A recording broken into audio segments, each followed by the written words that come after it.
ability to show something as what we can also call at the slightly next stage an MVP or a minimum viable product. But just before that, we have proof of concept. Proof of concept is when you're able to demonstrate to others. These could be business partners, these could be angel investors, these could be team members, and most importantly, I think, to yourself, which many entrepreneurs forget. When you're able to demonstrate to yourself that your idea can actually be a viable business, when you're able to take that idea which is in your mind and translate it down, distill it down firstly into a very clear and simple and lucid business plan, and then whether it's a technology business or a non-tech business, you're actually able to put a little bit of what I call flesh around the skeleton. So the skeleton is your idea, and now you're able to start putting a little flesh around that. You're able to give it shape. You're able to actually show to people and demonstrate to people, this is what I am talking about. This is what it's going to look like when it's out to market. And this is why I think this is going to become the start of a very interesting business. Everyone wants to change the world. Every entrepreneur wants to change the world. But let me tell you, this very crucial part of the journey, this very important part of the process, if we look at it like a funnel, lots of ideas, millions of ideas at the top of the funnel. The next stage is this very crucial stage, what we call proof of concept, is those ideas now given shape and form, so that people can understand them. All your stakeholders, once again, your most important stakeholders, your business partners, who are you going to work with?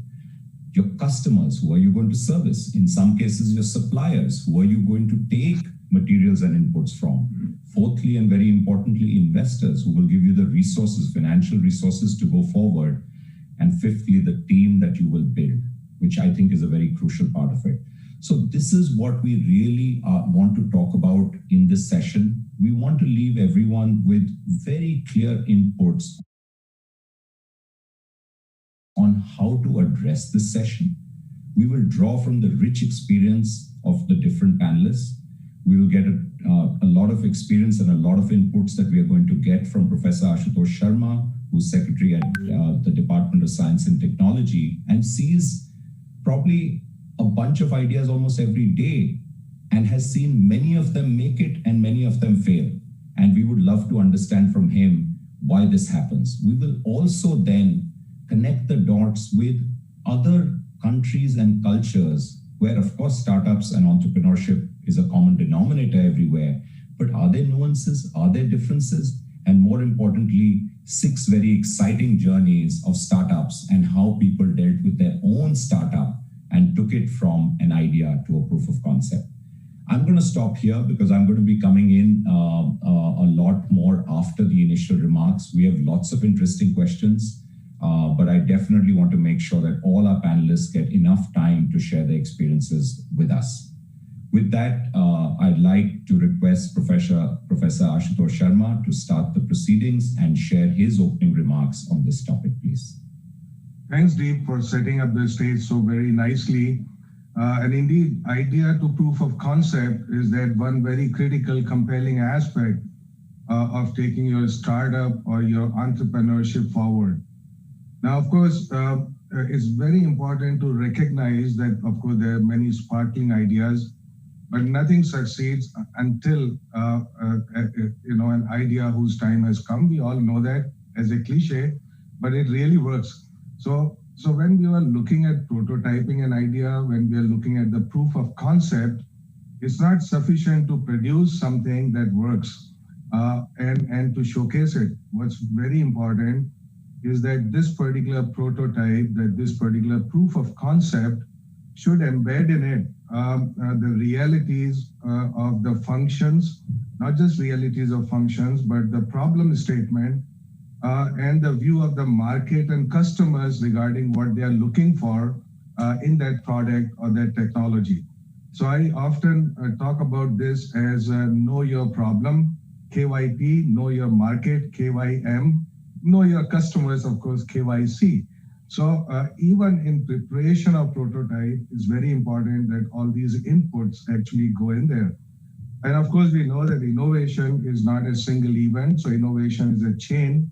The back end of it is embedded in the knowledge system, which is ideas and some amount of prototyping. And the front end is embedded in the market.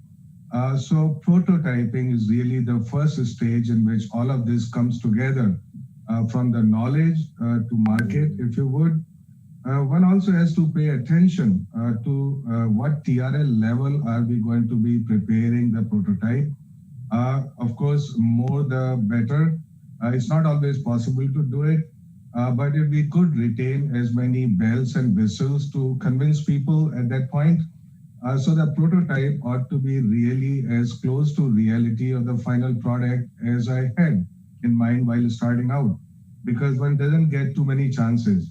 You see, so 3 strikes and you are out. I think most of the time 2 strikes and you are out. So it's very necessary that we just don't have a Mickey Mouse model, if you would, kind of high school science fairs. That's not going to convince people. So that's one aspect, that all the design considerations, even the appropriate labs and testing facilities. So all that is going to really convince the people to whom you're going to demonstrate your product or technology. Next thing, it also is very helpful that in addition to something physical, that we make an extremely appealing presentation, which is experiential, which may be immersive. It could make use of AR, VR. So it's often not possible to be traveling all the time. We should be able to share this very compelling presentation with people, so they get really good idea about what this is going to look like, what this is going to do, and so on. Okay, so these are all very basic things. I think most people understand that presentations are very important. Beyond that, let us see what is it that we need for prototyping. So when I said that, look, innovation is a chain and every link of that chain has to be strengthened. And keeping that in mind, we started a program called Nidhi about 5 years ago, which was able to upscale both qualitatively and quantitatively our startup ecosystem. We made about, right now, DST is supporting about 140 tech incubators, which are incubating more than 4,000 technology companies. So there is a vast amount of experience which filters in from there. I just want to share, so if we did a third-party analysis of this, in last 3 years, these companies produced about 28,000 crores rupees of new wealth and about 80,000 new jobs. So something was happening there. Now coming to prototyping or making concepts, one needs access to a lot of facilities, hardware, fabrication facility, testing facilities, and so on. So we are starting out centers called Sathi. This year, 3 centers have been put in place, each with an investment of 125 crore rupees. Idea is that basically not everybody, not every startup, not every entrepreneur. These Sathi centers, which are professionally managed, provide 80% of their time providing the relevant information and infrastructural tools, including rapid prototyping, electronics, plastics, everything together, to MSMEs, to startups, to entrepreneurs. The second aspect that we looked at is that each of the incubators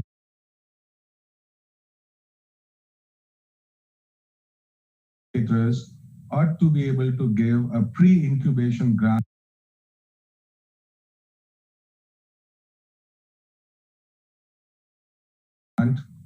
for prototyping, for proof of concept. So that grant is, well, right now is 10 lakhs Indian rupees, but in exceptional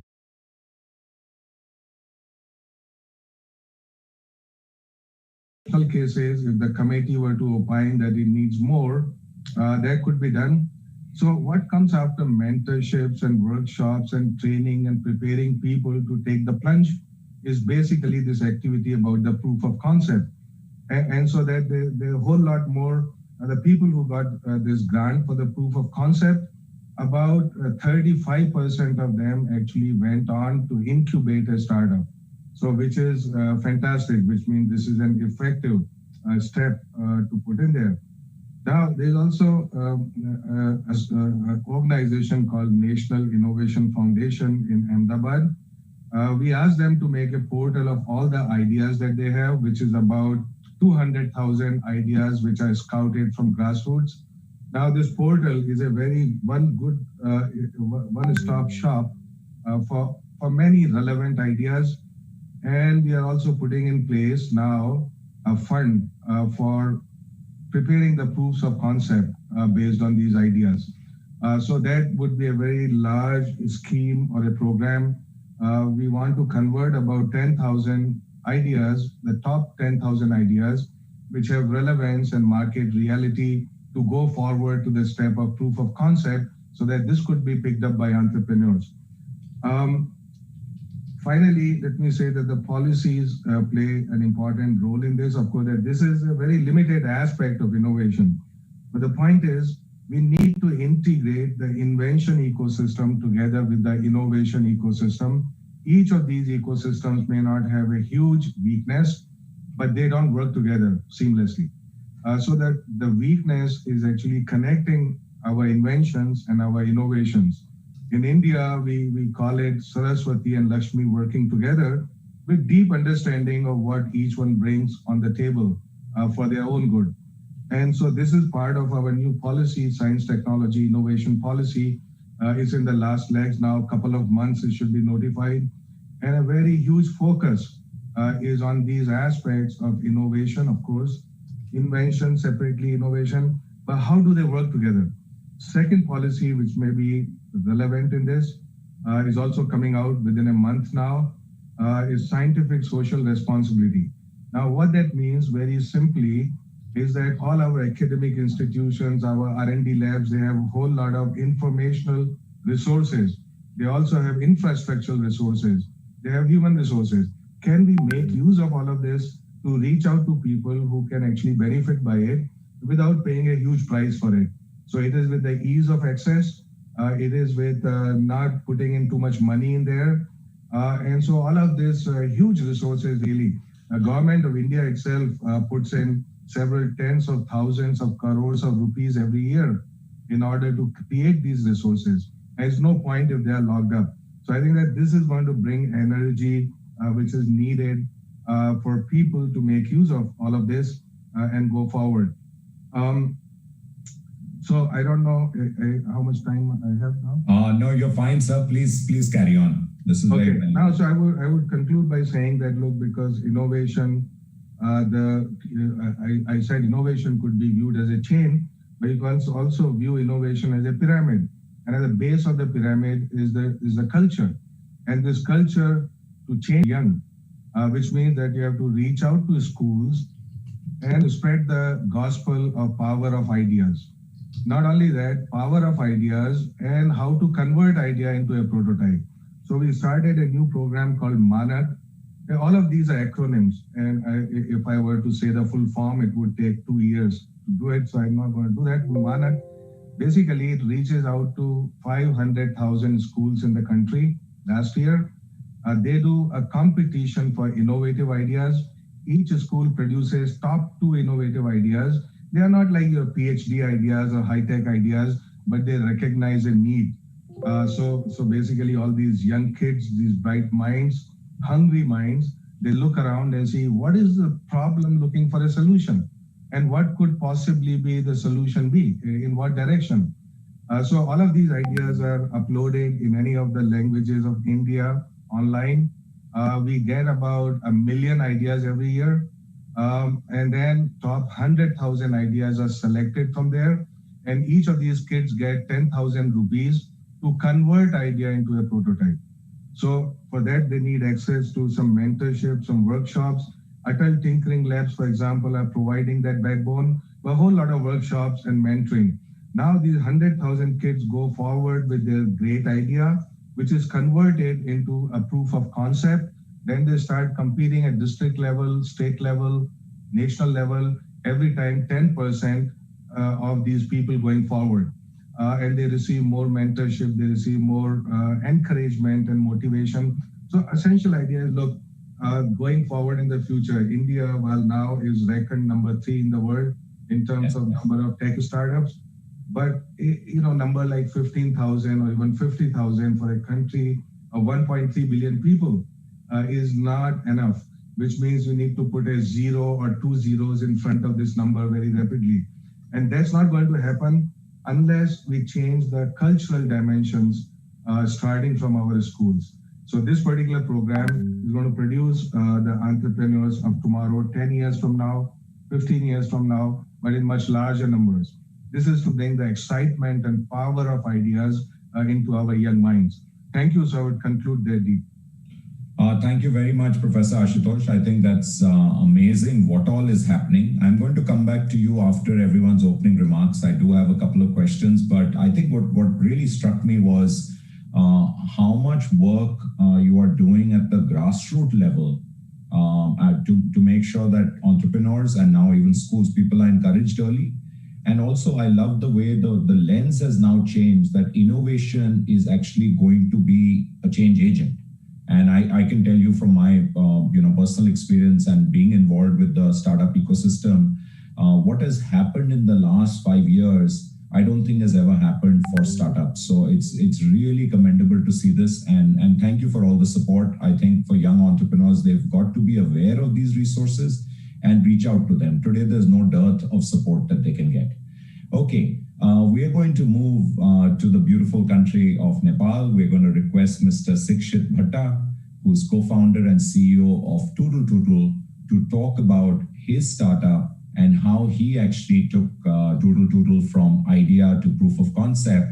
Also, please feel free to mention anything else that you think will be relevant for us here, what you found as either challenges in your country and your ecosystem, or some very positive policy steps or otherwise that you felt, and share your wisdom with us. So over to you, Sikshit. Thanks, Deep. It's just one Toodle, no Toodle, so just a single Toodle. Okay, sorry. No worries. It has a nice twist to its name, so people confused. Right.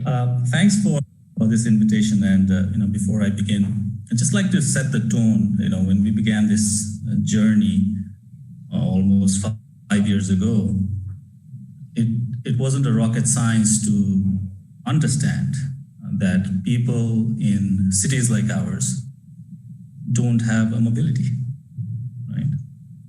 And if you were to compare this to the developed markets like US, where they already have an existing infrastructure of mobility, be it the subways or the trains or things like that, or even Europe, an app like a ride-sharing app like Uber is just a way by which people find convenience in mobility. But for a country like ours and a city like Kathmandu, with almost 5 million people and no proper public transport, basically your largest competitor, which is the government, does not exist in this market, right? And basically the way we designed our brand and our offering was not just about offering people with the convenience of transport, but rather a freedom of movement and the freedom of mobility, because that is what people would lack. And when we began these services, most of the entrepreneurs would try to approach this with an idea of solving a problem, and an app would invariably solve that problem. But what we realized was a lot to do with entrepreneurship till the time you go into a proof of concept. It's not just about solving a problem, but it's about changing human behavior in mass, in large number. And why it is important and why it was important for us was because, in Kathmandu, we didn't have that existing behavior of hitching a ride on someone else's motorcycle from going from point A to point B. Because again, the issue of culture would come in. How would you trust an unknown person? And how do you get at the back of a motorcycle of a person with that proximity? And if you were to look at our infrastructure, you would find that the people who lack mobility would be women. 50% of our rides are taken by women almost every day. So, there was this cultural aspect of how would you trust an unknown person. So that's one part of the problem that we required to solve. And this is something that we really didn't realize when we began our journey. Now, on the other side, we felt that, okay, if you have an app and there's so many people without jobs, so many youth without jobs, but you still have motorcycles, they could make income. We thought, okay, wow, this could just solve the problem, because one end we have a mobility problem, at the other end we have a job problem, and people would just use an app and connect. We were surprised to realize that people didn't have dignity in labor, dignity in work. And it's also very important in a city like Kathmandu, because culturally and historically, Kathmandu comes from a very affluent society. Per capita alcohol consumption of Kathmandu is pretty high because that happens in affluent families. And we also realized at the very beginning of our journey that if people were giving a ride to someone on a motorcycle, they would not want to be seen as doing that. Right? So we had to solve these problems. So going from point A to point B, from idea to the proof of concept, the biggest challenge, let alone the challenge with the regulation and the government, if we find time, we can talk about that in the next segment. But the biggest challenge was to change a human behavior, because giving and taking a ride on a motorcycle through the use of the app was not an existing behavior. And people didn't know what Uber was. People were not using 4G. People didn't have digital payments and how they could use that. So a lot of work that we did was around that. And how we solved that problem was by offering people with, say, dignity in labor, dignity in work, and how we treat our bikers, our partners. So the whole idea, how we designed our apps and things like that. So a lot of that was a challenge. And just to wrap it up, as entrepreneurs, I've always been saying this, when you begin your journey, you have an illusion of knowledge. And that's a psychological bias that we have, right? If we were to ask a person, do you know how the helicopter flies? 8 out of 10 people would say, I don't know how the helicopter would fly. But if you were to ask them detailed question, okay, tell me how the rotor works, to how the physics works, then their rating go down. So I think it's all about uncovering that illusion of knowledge. And the key that we looked into was the behavioral aspect and the cultural aspect of it. And we're very happy to have ignited that behavior change where mobility is now through the use of an app. Thank you very much.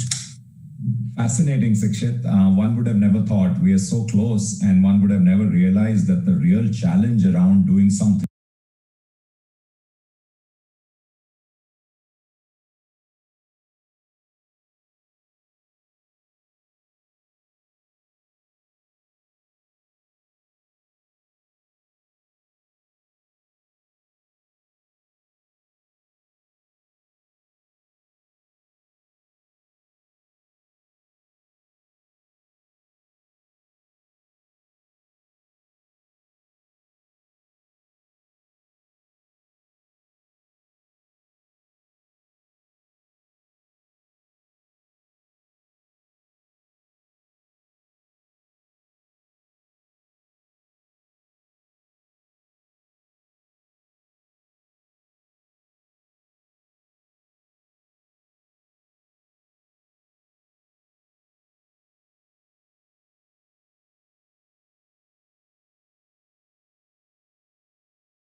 Sri Lanka. Lahiru is going to talk about his startup. Maybe you can just start, Lahiru, by explaining in one succinct sentence what Takas.lk does. Of course, glad to be here. Hi to everybody. So Takas.lk is essentially one of Sri Lanka's, if not Sri Lanka's first e-commerce company. We started operations in 2012. So it was a long time ago, and it's been a grueling process because it's a smaller market. It's a war of attrition as opposed to other startups in bigger markets. So that's what essentially Takas does. Takas is a pure play e-commerce website which had at the onset the plan of selling products to Sri Lankans by Sri Lankans. in terms of, it's interesting in terms of proof of concept. So we are kind of two hats essentially. Takas.lk got acquired by a large conglomerate, the B2C arm, very recently. And we also have a technology arm under the same company, which gives back-end solutions from, first mile, which is essentially picking up a product, CRM, inventory management, all of that.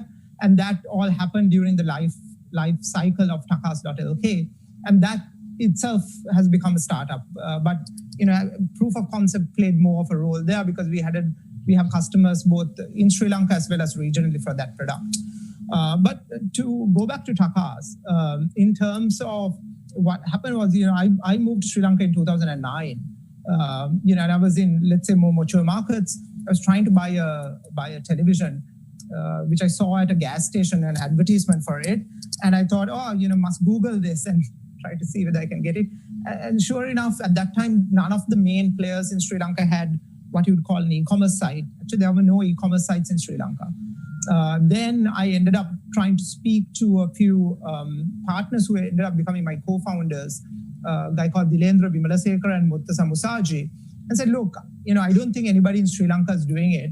If I'm searching online for a product, chances are other people are also looking for a product. And then that's how this kind of conversation started. So it's very different. We didn't have a prototype. Usually now when I give talks to people, I show the PowerPoint presentation, which we found angel funding for. And must say it was abysmal, right? So it was really, really poor. I couldn't even navigate myself on a PowerPoint presentation. So we were lucky enough at that point for people to have taken a chance and given us some seed funding. And the reason that all kind of culminated was, Rajan Anandan, man of Sri Lankan origin, I feel he carries the passport. He's based out of India. He wanted the Sri Lankan ecosystem to kind of flourish. He wanted entrepreneurs to do all of this. And in Sri Lanka, in that kind of context, there was no government funding, and obviously no financial institution was on their right mind to put money into a startup, certainly something out of a PowerPoint presentation. So we had, at the onset, a very good idea of what problem which was going to be solved. And again, it wasn't rocket science, right? E-commerce has worked everywhere in the world, including India. So we were essentially copying what was happening around the world and making it, we put a local twist to it. I think we introduced cash on delivery at the time, again, copied from India. So the flavoring of Sri Lanka was put into it. But we essentially knew that the problem existed because there was nothing else kind of catering to a marketplace. So we utilized pre-existing technologies. We started on a Magento front end and so on and so forth. And as the company then matured, we then found out problems with scaling in a nascent e-commerce marketplace, which is essentially where our technology arm came in. So then we said, okay, Oracle ATG doesn't work. None of these big boys will work in terms of backend solutions. Can we build this by ourselves? And that's kind of what we've come to right now. And now we're reselling to other emerging markets. So that, in a nutshell, encompasses our journey from 2012 to where we are right now. Thank you, Lahiru. Very candid admission that you got funded on a PowerPoint, which was also not very impressive. But I think there's something there, because not every time can one prototype. So in many things you can and many things you can't. You had it in your mind, you were not able to. Also, the time was probably right. Probably e-commerce was booming in India and in other parts. And like you mentioned, Rajan, who's a dear friend and a big supporter, he's also on this conference. And Rajan was obviously very keen to see how we can kickstart what's happening in Sri Lanka as well. But I am sure what you're not telling us, and you're being modest, is that people backed you because they knew that you had the capability, you and your team, to do it, and you had probably done something before. So I think we'll talk a bit about that. What happens when you can't prototype? What happens when you can't demonstrate a POC? And maybe this will be very relevant then. Thank you so much. We're going to move to Ukrit from Thailand. Ukrit is CEO of Earthcare Innocent. Sure. Thanks, Deep. So let me start with this, right? Because I have been found 3 companies. I can start and sharing like what the first one that's looked like. That is in 2010. And that one was when everything is like the iPhone 2, right? The iPhone 2 is very old. And then we have an idea that we start something, an app that will change the future. So when we did that, as the engineer, it's quite interesting. The response from the market, the response from the consumer and customers.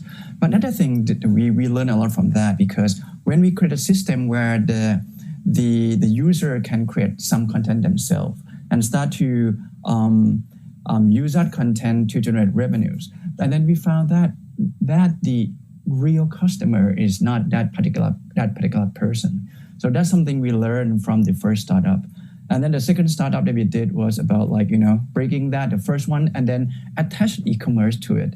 And that startup is going pretty well, and is because of the COVID right now is keep on going up, which is quite a good thing. But when I started the Earthcare, this one is start with a passion about how do we solve the problem, the health problem, the food problem that we have in everyday lives. Everything you buy from the market, the vegetable, or even like the water that you use to plant the vegetables, all of those, how do you know that those are safe to eat or even to plant? So the Earthcare concept starts with, okay, in today's market, when you go to the market, how do you know the vegetable is safe? When you order something online and they deliver vegetable at home, how do you know it's safe? You don't have tools or the test kit to test it. You don't have lab at home to actually do it. But then you're being forced and then accept that, okay, I just have to eat it. So that's the whole concept of how the Earthcare start. So we have the test kit for herbicide, insecticide, and things that you expose to everyday lives. So when we start that concept, the question is, how do we make it actually work in the market? And who is our customer? We go back to the consumer insight again. Who really our customers? So if I ask you, Deep, so who you think is the customer, Deep, for the test kit? For your test kit? Yeah, for testing like herbicide, insecticide, and things like that. Yeah, it should be the farmer eventually, right? Well, yeah, that actually our first thought too. Maybe the farmer, it should be the one who do the test. But I found out that actually there are three prongs to it. The first one is a consumer. There are consumers who are very health conscious. They want to do this at home. Or people that has little kids. They want to make sure that what their kids have is safe. And the third one is, believe it or not, the restaurant and the modern trade. Modern trade want to make sure that they can marketing this as a safe food, right? And the restaurant is also want to qualify that their food is the organic or at least toxic-free food. So this is the whole thing. But then you think about this is not the IT. It's more like the nanotech. It's actually you use deep tech to actually detect these chemical substances. The thing is, we cannot take risk doing create a false alarm. For example, if you're if you don't use this nanotechnology to detect this kind of chemical inside the products, then we use other method that can estimate or evaluate the chance of having the contaminations. If we do that, then the false alarm rate is pretty high. And when that happen, it's pretty much lure those lawsuits coming to us. So the thing is, we have to make sure that the prototype, the product itself is tailored toward the real customers, and also on the other side, looking into the side of the law and everything else in the market as well. Fascinating. Yeah, no, fascinating. I've also learned, Ukrit, from some other places that one can also use AI. And I think when you're mentioning deep tech, have you seen the applicability of AI out here? Because your testing, you might learn something when you're looking for contamination in one particular product category, which tomorrow can be then part of the testing protocol for the next one, because something new comes up and you didn't know about it. Is that what you're doing? Yes. In terms of like, doing the test kit and check for the contaminations, right? There are many levels. The first thing is, if you want to really detail and make sure that this one won't cause a false alarm, to use like this kind of test kit, the EarthCat test kit, they're doing nanotech. But usually when you have like huge farm that you want to, like, if the government want to do the screening by using the UAV to fly over the land, and then using the spectral camera to detect like the chances of like contamination. In that particular case, AI could play a big role. They can do actually like different kind of like spectrum pattern recognitions and doing all kind of processes, and then connect it with the consumer and the value chain, starting from the producer all the way down to the consumer, to pinpoint exactly where the problem comes from. And that actually will help not only the farmers, but also the consumers, right? The farmers expose themselves to chemicals without knowing it, right? Because it's coming from the water, up north, flow down, and then consumers will know because they don't have a way to check. They just look at the label and say it's safe. So then they assume it's safe, but it's actually not. Yeah, fascinating. I think you will have a huge market in India as well. I'm sure you're thinking about it. But moving on, time check, we're 12:40. So I'm going to move on to Sonam now and request him. Sonam is the founder and developer of Tiger's Nest Camp at Paro. Truly one of the most beautiful places I've seen in the world. So Sonam, please tell us about your startup. Thank you so much, Deep. Good afternoon, namaste, and hello to everybody. I would like to start my statement by, quoting Mahatma Gandhi, Bapu the Great, where he had once said, a lot of ideas don't get started because of the fear that they may not be successful. And I think if you really look at a quote of such kind, it actually gives you an encouragement to believe in yourself when you actually go out in the market to look at a startup that you would want to set up. Now, since my startup is in a hospitality industry, sadly, there may not be a prototype of how I could make it into a product and then look at it before it is even been launched into the market. Because in the hospitality, I have experienced that in my case, in particular with the Tiger's Nest Camp, what we had to look at was we had to look at the three aspects of the startup before we actually implemented it into an idea, into a concept. Number one, understand the market very carefully. By knowing what kind of product that you are building and what would be and who would be your market was one of the most important, so to say, a prototype for us. Number two, how are we going to reach them? And then what are the requirements in today's time that we'll be able to reach out to the market that is available for us, or in fact, the customers in our case. So these were some of the important things that we actually thought of before we actually went into venturing this idea and then putting that idea into a concept. Most importantly, for a startup, this is like a piece of advice for my own personal experience, is that before you even indulge it into any ideas or taking it forward, it is very important that you start convincing somebody, that you start convincing your idea, that you start believing in what you are doing, and you convince that one individual. And that one individual is none other than yourself.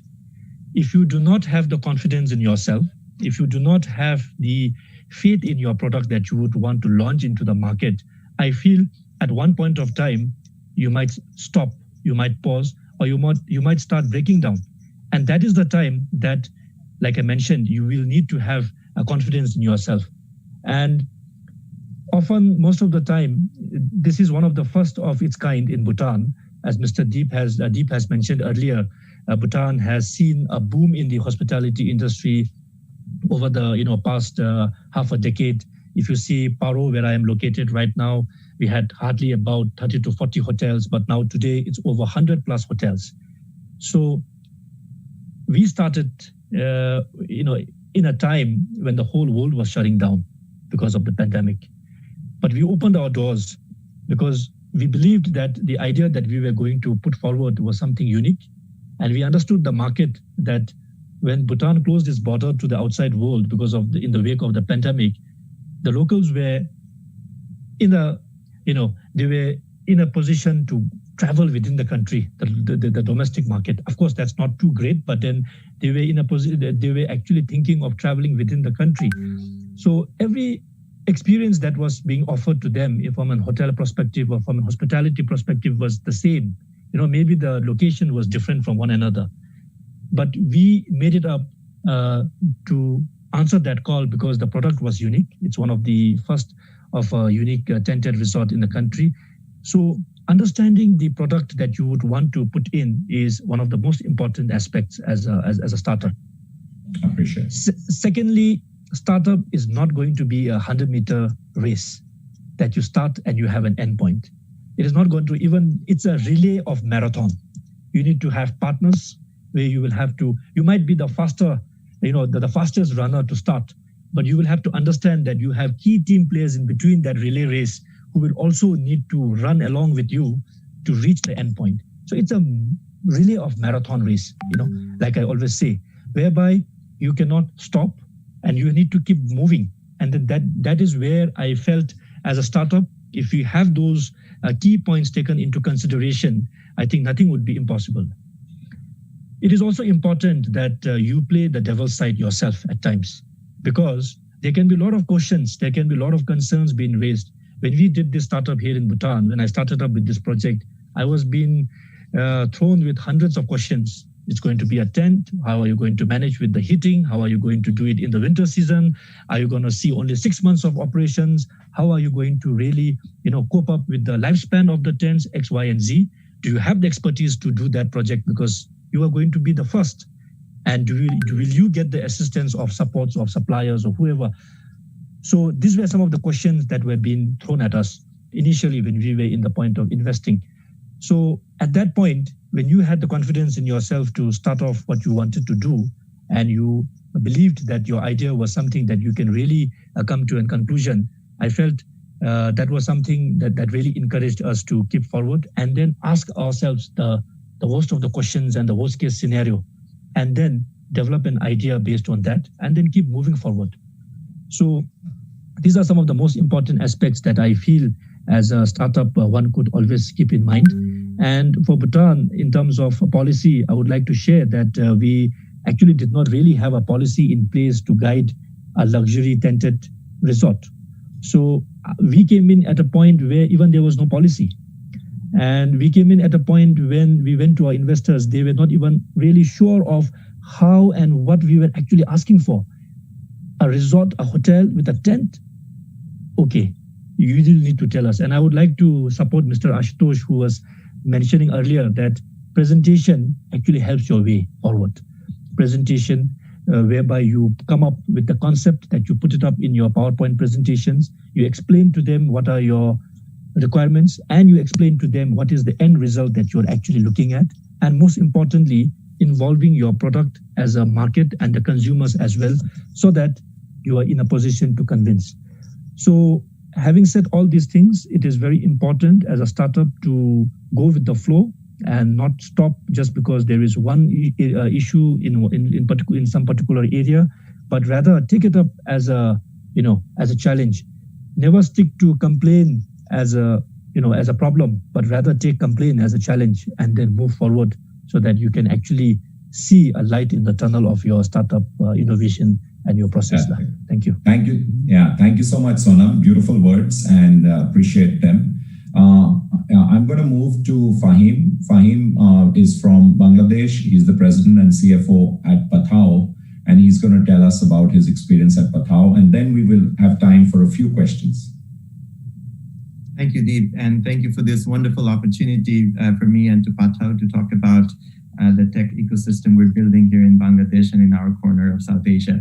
So Pathao is the largest digital platform in Bangladesh and a leader in ride-sharing, food delivery, and e-commerce logistics services. We are also delighted to have expanded our presence outside of Bangladesh beyond borders into Nepal. So very excited to be on this August panel over here. Okay. Now I understand the comment that was made by... Okay, exactly. So what we're most passionate about and what we aspire towards is to enable digital transformation in our markets. to take the experiences that people are enjoying in the offline world today, be it moving around, transportation services, buying products, eating out, getting grocery, all of these services that are in the analog world, we'd like to bring them online and really truly enable the building of a digital economy in our part of the world. Now, our journey actually began from very humble beginnings. And in fact, I love the title of this panel, Idea to Proof of Concept. It's the principle, it's the core principle that we embody here at Patao. And not just that, it's also led to the beginning of my entrepreneurial journey and coming on board of Patao over 3 years ago, very early on, and partner up with our co-founders. So the approach that we take to building a product today is the same that we had during our very humble beginnings. And it starts with identifying a problem, not just any problem, but a problem that exists today, that is massive, that is almost insurmountable, and that is crying out loud for a solution. And in many cases, the market, the consumers may not even know what the solution is. They may not even know what a good product is.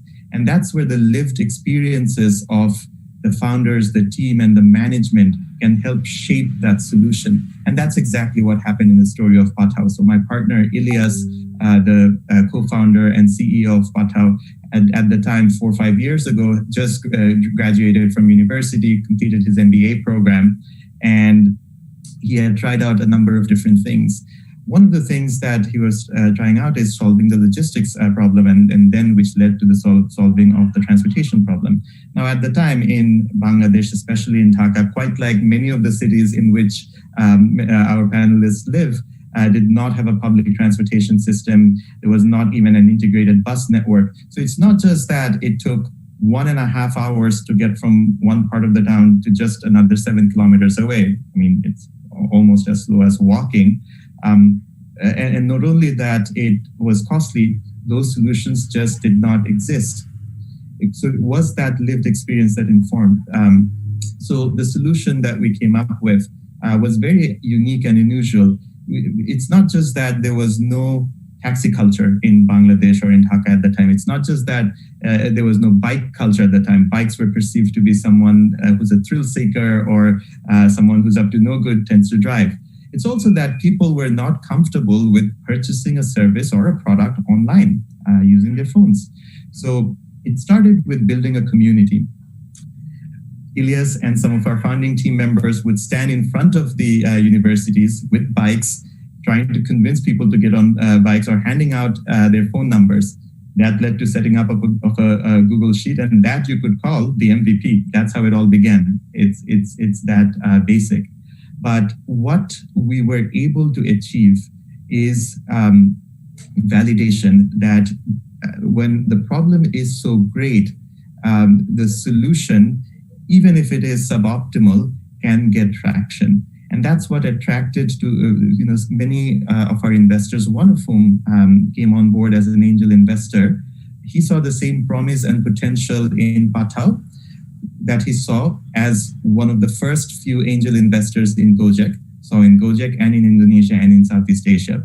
So it's very important to be able to demonstrate through the proof of concept that you're able to tackle a significant problem head on and in a way that people can pattern recognize and bring to the table solutions and capital and tools that can help scale. Now, that's something that we have retained even as we have moved forward. Now, we like to say that we dedicate maniacal focus to solving that problem and disregard everything else. And that takes constant iteration, that takes constant MVP and proof of concept in building out new features. Now, Patao has since grown to build a platform that brings on other services. So today we have 11 services, which all are based on a solid foundation of our strength in logistics, in having the strongest local tech team that can quickly build products and localize these products, and having the most recognizable consumer tech brand. So leveraging these resources, we're constantly reshaping our product and bringing new services into the market. we'd like to think that we have retained the same DNA in us that we began with almost 5 years ago today. And that's what allows us to go from ideation to MVP within a matter of a couple of weeks. We take the approach of failing fast. And in fact, during the COVID period, in the last 9 months, we have launched 5 new services. And what we've been heartened to see an acceleration towards that digital transformation. A lot of the users are now coming onto digital services platform to avail these services that were previously offline. And we're so excited and really humbled to be part of this journey. I'll turn it back to you. Fantastic. Thank you, Fahim. And really, it's been an amazing journey and you're going multinational. I didn't realize we have competitors on the panel, but we clearly do. But it looks like it's a fascinating approach of ride sharing and delivery, and reminds me of some other companies which are doing multiple things. But like you said, there's a common a strength and a common skill set that you're leveraging, which is great.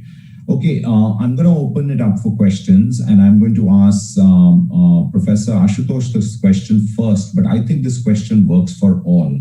You know, the focus of the panel is at the end of the day to give valuable insights and advice to young entrepreneurs out there, people who are starting their own journey. I'm sure they've learned a lot listening to all of you. So, sir, you have clearly seen more startups than all of us put together, probably. This is what you do, sir. What are the common pitfalls that you think entrepreneurs should try and avoid? Because I think that would be very valuable, and then I'll go around the table and ask the same question to others, but would love to hear from you. Yeah, well, actually, there are at least a dozen pitfalls, so we don't even know where to begin, but I would just focus on our theme. Which is we are looking at prototyping and we are looking at the presentation of idea in a form that would be acceptable. Now, it's also, like I said, we must know totally the customer for which we are pitching this particular proof of concept. And it came out very clearly from the talk by Ukrit. So he said, look, who are the customers? Now, for his test kit, customers could be the farmer, the customer could be the seller, the customer could be a homemaker. Customer could be the one who is purchasing the vegetables and using them. Clearly, you would need different kind of models. You would need different differentiators, different complexity of the test kit, different accuracy, and different price levels. So indeed, there would be kits which would go to companies, the kits that would go for planning, the kits that will go to government, and the kits that would go to customers. So it is important that we figure in our customer base, our market targets while doing a proof of concept. Now, second thing that I would just very clearly say and leave there, which is based on my own experience, the last startup that I mentored with my PhD student was actually on a very high-tech stuff, which is making nanofibers by electrospinning. And these machines are available all the way from Japan to Europe to US. So he said, so look, why would an Indian company make and sell that globally?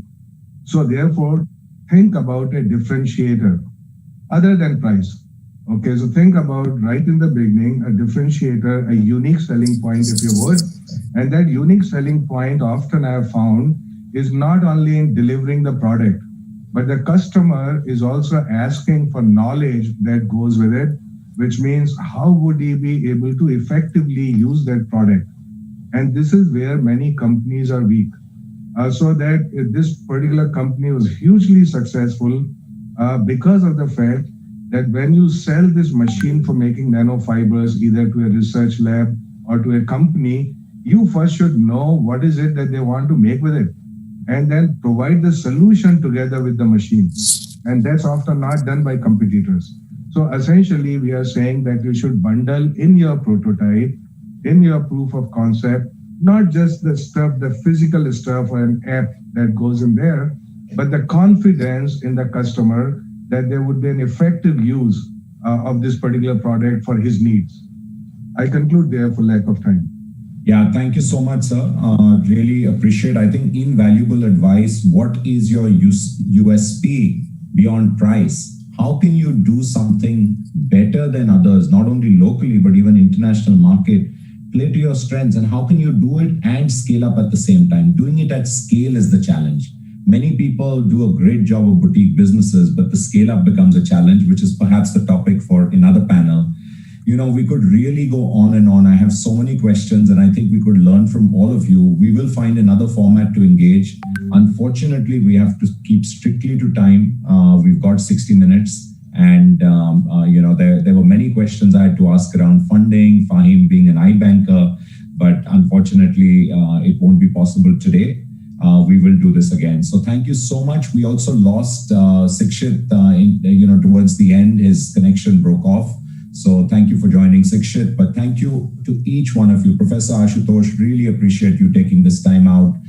Fahim, again, international, very busy doing what you're doing. Good luck through the pandemic to all of you. Sonam, big challenges with hospitality, I know today, but things will come back. Indians can't wait to get to Bhutan, so hang in there. Ukrit, I think what you're doing is fascinating. You have a big market internationally, perhaps start with India, and I think you can do something amazing here. And Lahiru, we are looking for you to become the next big e-com giant out of Sri Lanka. So thank you everyone very much, and wish you all the best for the future.